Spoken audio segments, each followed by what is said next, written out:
Empowering listeners from the US to the UK. Live on air with Stephen Cuoco.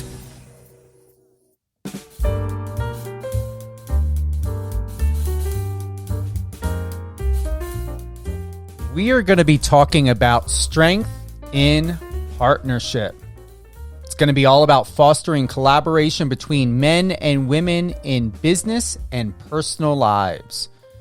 Welcome to Live on Air with Stephen Cuoco, where we explore topics that empower and inspire.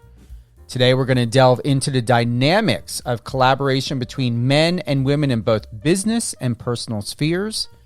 It's all about building strength, resilience, and success together.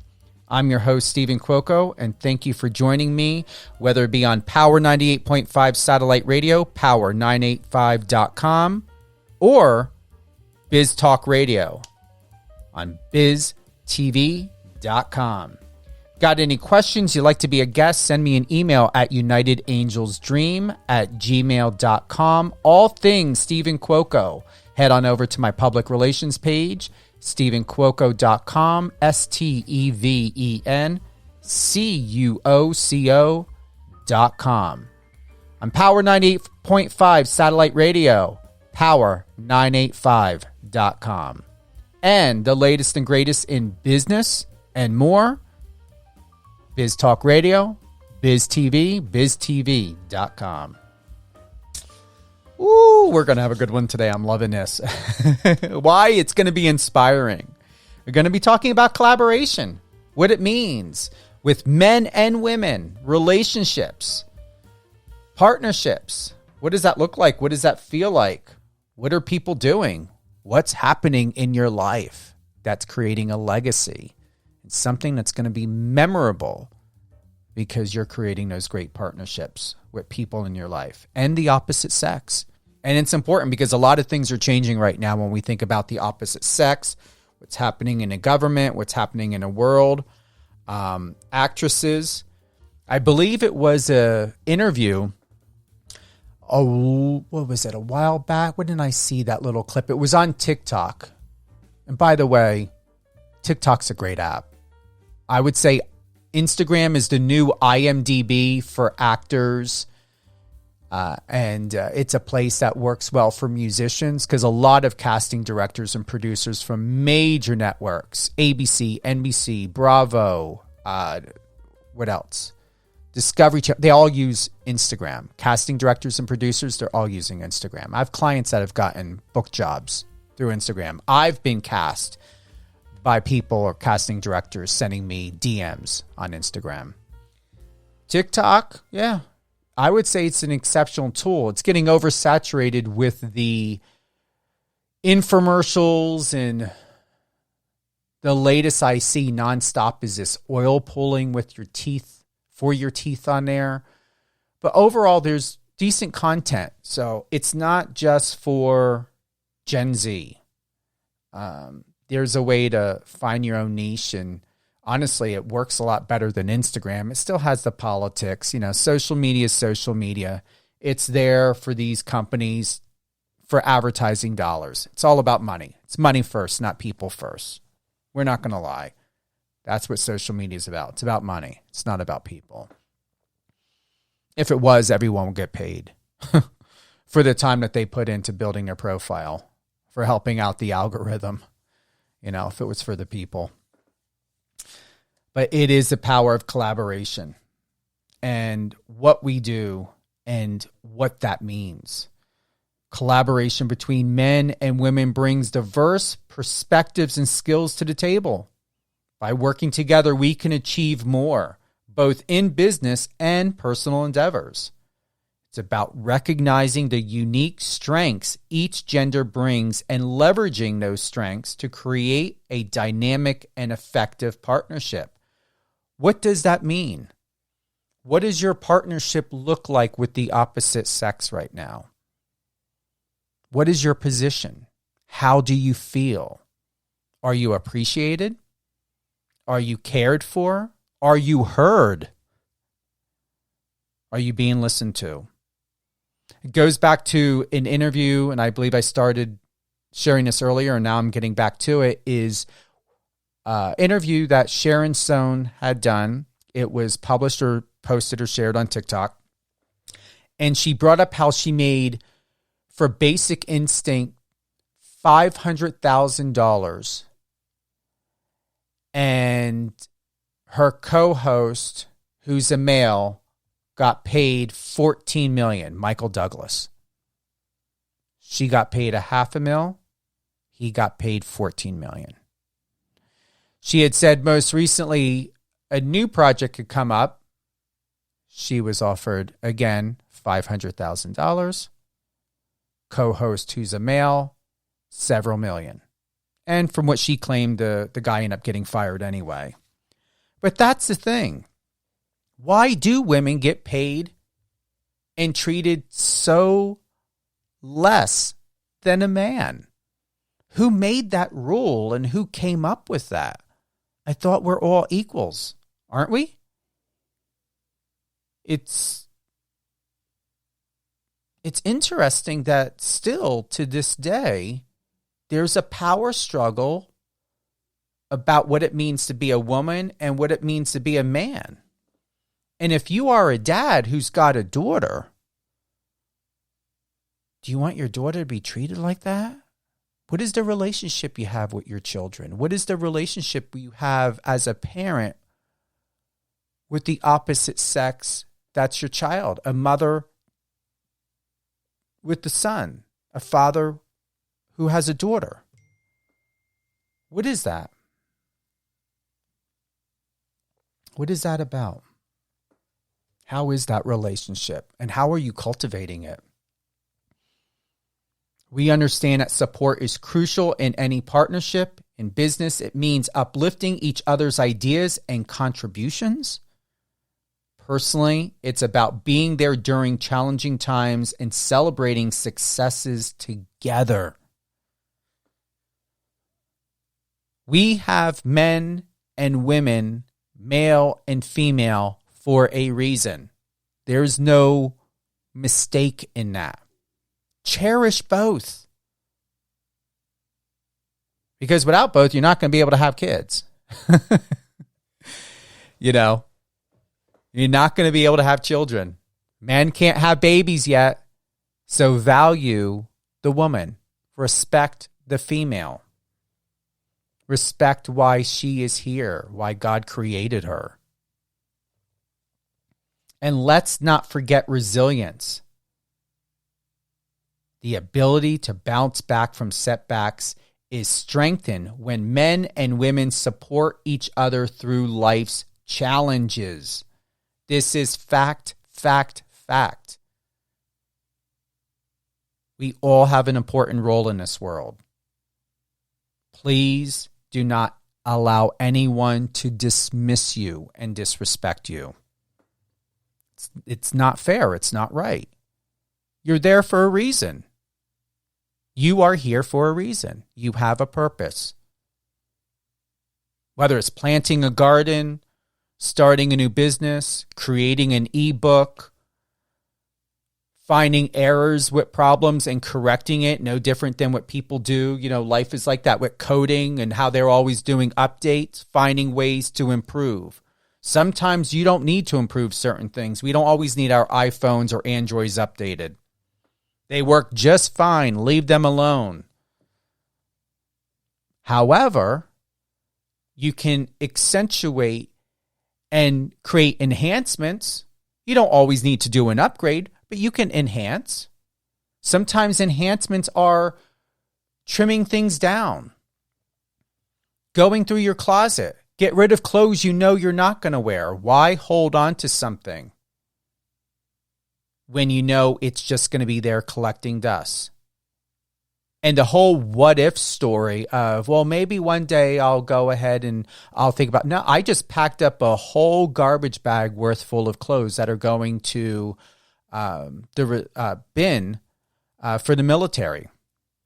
We have a bin here that we can put clothes in to help support the military. There are bins out there that recycle clothes and even ones that take clothes and household items, certain household items, and recycle. I love that. Why give everything to the Salvation Army? It's a multi-million-dollar business that makes money off of your items of what you paid. That's another thing that's very perplexing. It's actually clever business. Has anybody thought and stopped to think about this? The Salvation Army buys nothing. However, they sell all of your things that you don't want anymore. And they are a multi-million-dollar business. I mean, seriously? Create a business of people who don't care if you make money off of things that they don't want anymore. And they understand that. So they give it to you. Recycle it. Repurpose it. It's all about building business strategies. What does that look like? What does it sound like? What does it feel like? How does that relationship going to benefit you and someone else? When it comes to business, collaboration is the key to success. We all know this. It's not about gender, but about harnessing the collective intelligence to develop strong business strategies. Effective communication, shared goals, a commitment to teach each other's success lay the foundation for a thriving partnership. Networking is a powerful tool. We know this. People use podcasting, one of the biggest platforms, to network, to leverage. I'm going to say that there's some people out there that I think that if you're going to want to be in a style of journalism, you shouldn't be charging your guests. Now, if it's promotional purposes and they have the money and they've got a new book coming out, or they're going to be doing a TEDx tour, or they have programs they want to, I mean, there's a certain line that you don't cross, but understand that when it's promotional marketing, yes. Consider, is it worth paying someone to be a guest on their podcast or on their radio show? Television networks do it a lot. They'll have promotional programs. But is it going to be worth it? Please make sure to not encourage and pay someone who claims to be media or a journalist and to pay them. Because anybody that will tell you, and I know this for a fact as a journalist, we don't go to school to do the pay to play. Journalists, like public relations, we are like an attorney or a politician. We are a public representative. We are there for you on your behalf. There's a difference between journalism and media companies. Media companies, hence, it's all about the money. But what's unfortunate is the media companies ruin journalism by setting certain criteria, by not allowing a journalist to do their due diligence to report and to notify the public accordingly and effectively. Networking is a powerful tool. Once again, we're going to go back to talking about that. Network. What does that mean? Write this down. What does your network look like? Who's part of your network? Write down their names. Write down the businesses. Reevaluate. Men and women can amplify their reach by connecting with a diverse range of professionals. How are you doing this?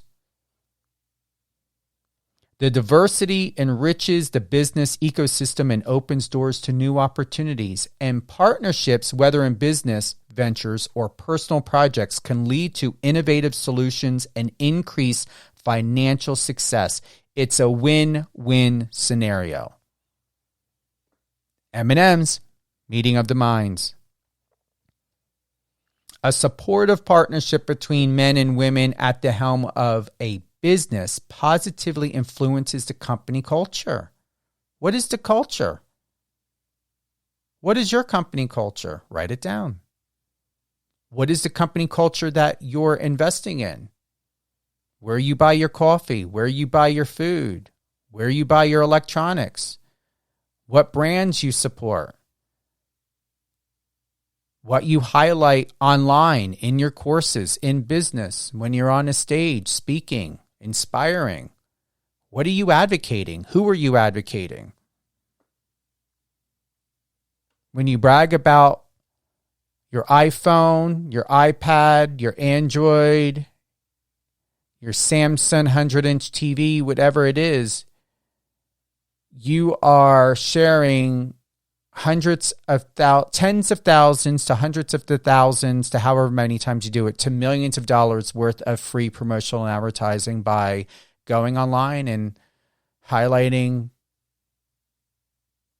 what you have, what you love. Not everybody needs to know what you have and what you love. Some people who go out there and brag about all their things and show their cars and all this other stuff, or when they're on vacations, you might as well put a U-Haul truck out front of the house and put a bag of hefty garbage bags out there and some totes for people to come by and pack up the house. It's amazing. So many people don't keep things a secret anymore. Privacy. God, thank God I grew up in the 70s and 80s.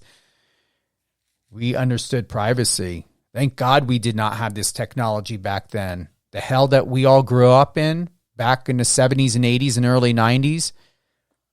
This technology was around back then, especially with the bullying. Oh my goodness. Wow. A supportive partnership between men and women at the helm of a business positively influences the company culture. You know, I emphasize that again. What are you supporting? It trickles down to employees and staff, creating an inclusive and empowering work environment. Company culture, terms and conditions, policies and procedures. What are they? What are you supporting? What do you encourage other people to support about you, about your business? And making sure that you're not being taken advantage of, and making sure that there is M&M's, meeting of the minds. I hope we can agree that employees thrive when they see leadership working in harmony. We understand it boosts morale, fosters creativity, and ultimately contributes to the overall success of the company. Balancing personal and professional lives is a challenge, but that's okay. It's achievable when men and women collaborate effectively.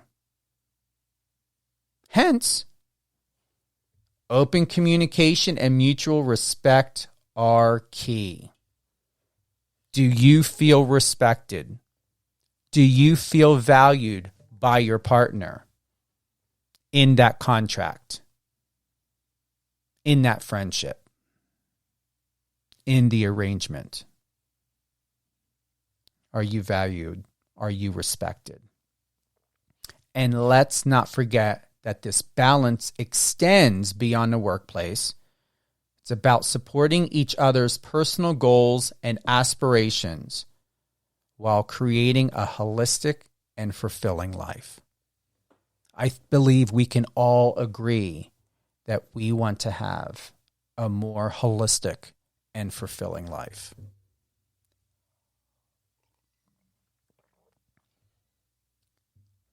Took a pause there for a moment because I was thinking to myself, where do I want to go with this now? Once again, don't force anything. It's not going to help the situation when you force it. Just create better systems. Ask questions. Don't hesitate to be you. I know we live in a world right now where some people are scared to be themselves because they don't want to lose their job. They don't want to disappoint their spouse. They don't want to be able to not be able to take care of their families anymore. They don't want to be homeless. There's a lot of people out there that are fearful of becoming homeless, of their families, their children becoming homeless, not being able to take care of their elderly loved ones. Let's do better. Let's be a better support system for each other. We can do that easily to promote shared responsibilities in the household chores and childcare. Do you have a good family system that helps you? Whether it's, if you don't have children, do you have an animal, a dog, a cat? What can you do to be a great support system? And speak up, share your truth with those you love or your boss or whoever. Of what do you need as a support system? Don't hesitate to ask for help. Ask for help. Discuss and establish a fair division of tasks based on strengths and preferences. Don't overwhelm yourself. Don't overextend yourself to do something that could hurt you emotionally, mentally, physically, spiritually. And please don't do that to someone else. Because if they do get hurt, they're never going to do it again. Cultivate empathy for each other's experiences. Give praise. Say thank you. And if you're not getting that in return and you feel that you're owed it, before you address the situation, ask why you feel that you're owed that reassurance. Seek to understand and validate each other's emotions. Avoid making assumptions and be open to different perspectives. It's about mutual support. Act as each other's cheerleader and advocate. Celebrate success and provide encouragement during challenges and offer assistance and actively engage in problem solving together. It's about respect for the individuality. Recognize and respect each other's individuality and personal space. Who they are. Don't cancel them. Don't allow anyone to cancel you. Support personal goals and interests. Allow it to foster a sense of autonomy and embrace differences as strengths rather than challenges. There is a way to work through it. There is a way to coexist and co-collaborate. Advocate for equal opportunities and fair treatment in the workplace and support each other's career aspirations and professional development. And address and challenge gender biases and discrimination when observed. While you're mentoring and networking, establish mentorship relationships to share knowledge and experiences. Foster a network of support among colleagues regardless of gender and actively promote diversity and inclusion initiatives at the workplace. I said that slowly because I feel it's a miss. Actively promote diversity and inclusion initiatives at the workplace. There are two, inclusion and initiatives. They can mean different things for someone. It's not all the same for everyone. Perception versus perspective. When we think about what it means to be inclusive and what it means when it comes to someone's initiatives, personally and professionally. This is where you just give constructive feedback to the best of your ability without losing self-control. May not always be easy, but give it a try. We all know that providing constructive feedback and guidance without gender biases, without judgment. You can advocate for fair performance and evaluations and recognition and create an environment where everyone feels valued and appreciated. Support and participate in gender sensitivity training programs. That is a new one for me. I did not know that there were programs out there specified for gender sensitivity. However, we live in ever so changing times. I'm going to be honest, I don't do the pronoun thing. You can call me Mr. Stephen Cuoco or Mr. Cuoco or Steve or Steven, depending on how our relationship is. And you know what I've noticed? That depending on a relationship, those who are close to me call me Steve. Those who enjoy being professional and want to remain and retain that professional rapport with me will stick to either Mr. Cuoco or Steven. I don't get hung up about that stuff. As long as I'm recognized and treated with respect and not bullied or forced, or someone try to force me into a belief system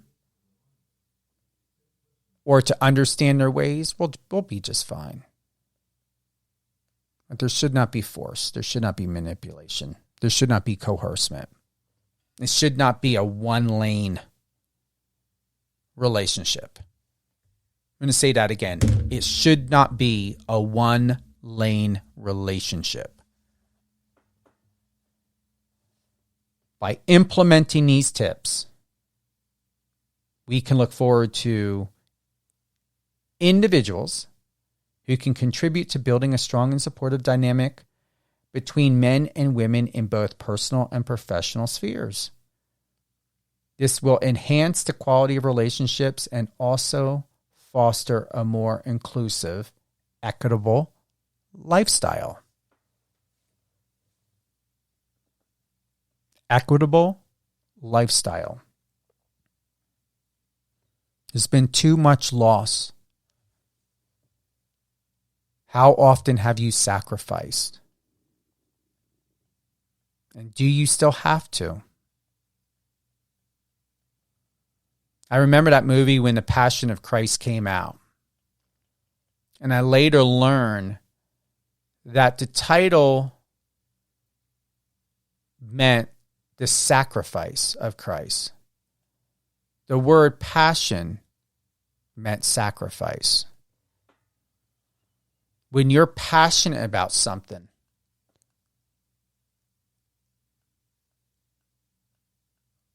do you feel like you're giving up something? Is something coming out of your body? Are you physically giving away? When you say, I love this show, I love my phone, I love where I live, do you really feel it? Is something happening in the body? Or is it external, where it's just something that someone may commonly say? Is it a passive remark? I love this. I love you. Where are you feeling it? Do you believe the other person is feeling it? I love you. I care for you. I honor you. I respect you. Remember, when someone says, I'm sorry, they're not supposed to repeat the patterns. It means you don't do it again.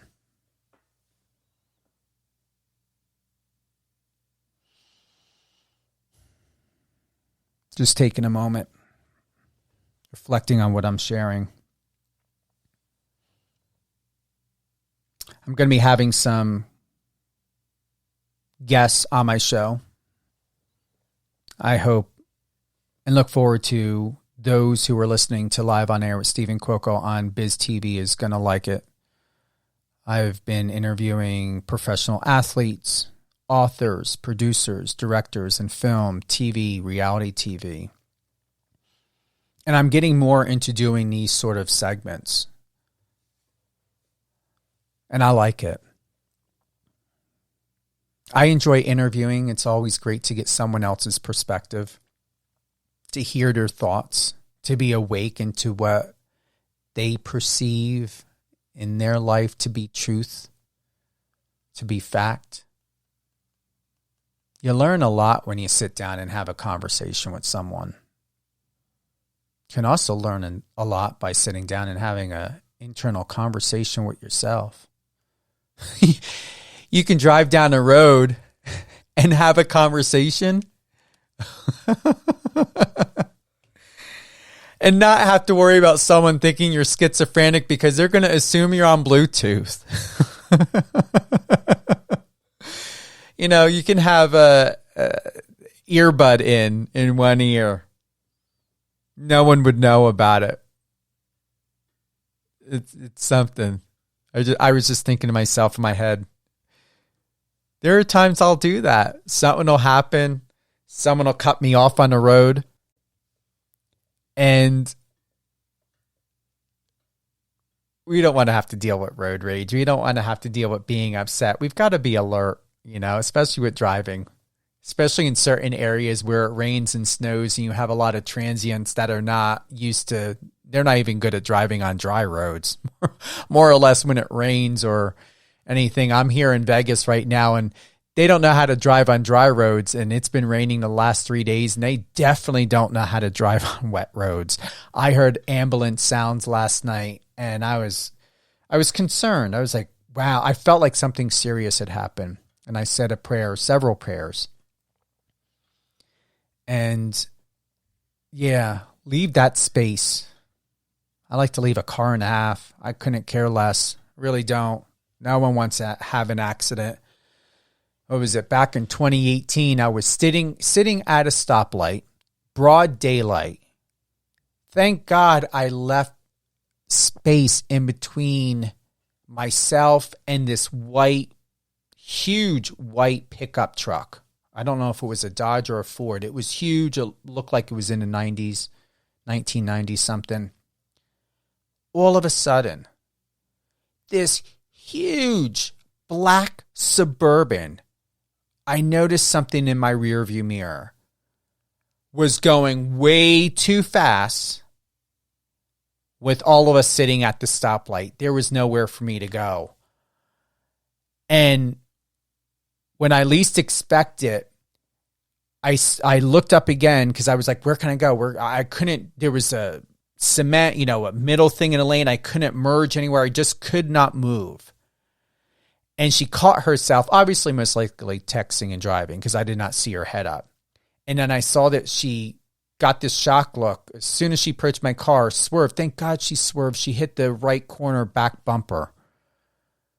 But it still jolted my car, pushed me, I don't know how many feet forward, but I'm going to tell you right now, if I was any closer, if I was right on the butt of that pickup, my car would have went under it or right into it. Would have been smashed both in the front and back. Keep space. You want to always see and make sure you find a way if you can possibly get out at all. But I was making I wasn't making a left-hand turn, but I needed to stay in that far left lane because I was going to make a left turn into my condo, which was coming up in about not even a mile. And my whole point in this and sharing this is awareness. Being aware.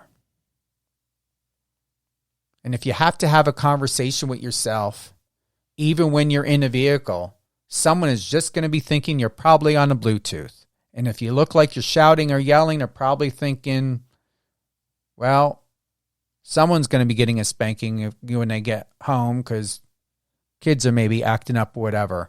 Don't be thinking people are going to think of you looking foolish if you are talking to yourself or talking to God or just processing. Some people are like that. They need to talk out loud.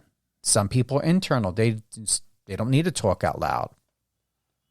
But I do think it's fun at times, especially, if someone cuts me off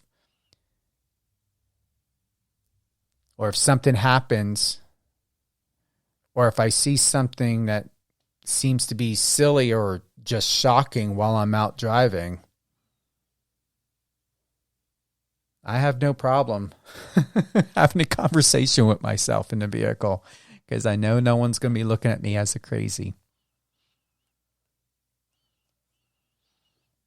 So, what does your life look like this year?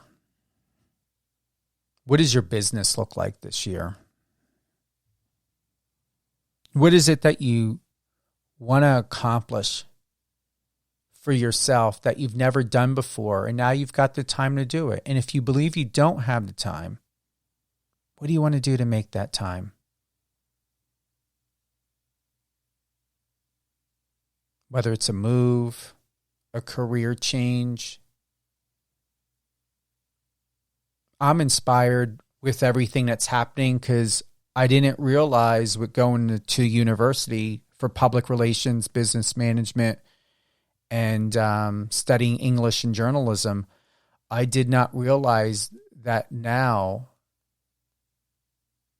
all these years later, over 30 years later, I would be in a place to where, and I don't know how people feel about Matt Lauer. It's not about Matt Lauer, but the fact of it is that man got paid $20 million by the network just to be a television show host. And I'm loving this.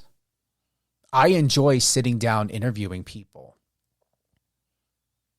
I enjoy sharing with you, finding out your truth, who you are as a person, what you're about, what inspires you. Probably also because I worked in mental health for 15 years. I enjoy understanding people. It doesn't make sense to me of how anybody that is living in this world wouldn't want to have some sense to understand people, because you're going to have to deal with people. You can't go into a convenience store and get gas, or a grocery store. You just can't go anywhere without someone being there. And trust me, you can move to a desert. You can live on water. Someone will eventually be out there building something. Because if water was solid land, they would have subdivisions and condos and supermarkets on water. If people could walk on water and buildings could stand on water, we would have buildings in the ocean. They already do. Like they have oil, where they're fracking stuff. I mean, there are things on water. They put ships on water. But yeah, they would have a whole, they'll probably make a bougie subdivision for all the superstars and people to live on water. Like I heard Mark Wahlberg spent $25 million on a plot of dirt on this new bougie Beverly Hills that's going to be here in Vegas. Complex, whatever you want to call it. 25 million just on dirt. 25 million. Give me 25 million. I can do a lot more with that than just buying a piece of dirt that doesn't even have a house on it just because I want to be in some recognized affluent area. I just want a home where I feel safe, where I can enjoy myself and have my luxuries like a gas fireplace or a fireplace in general, where I can park my vehicles in a secure private garage, keep it out of the snow or rain. Space, place to entertain, beautiful view. Definitely it's important to live somewhere where you've got a beautiful view of something. It shocks me that people have no problem living in condos and high rises or even houses. And the only thing that they see is their next door neighbor.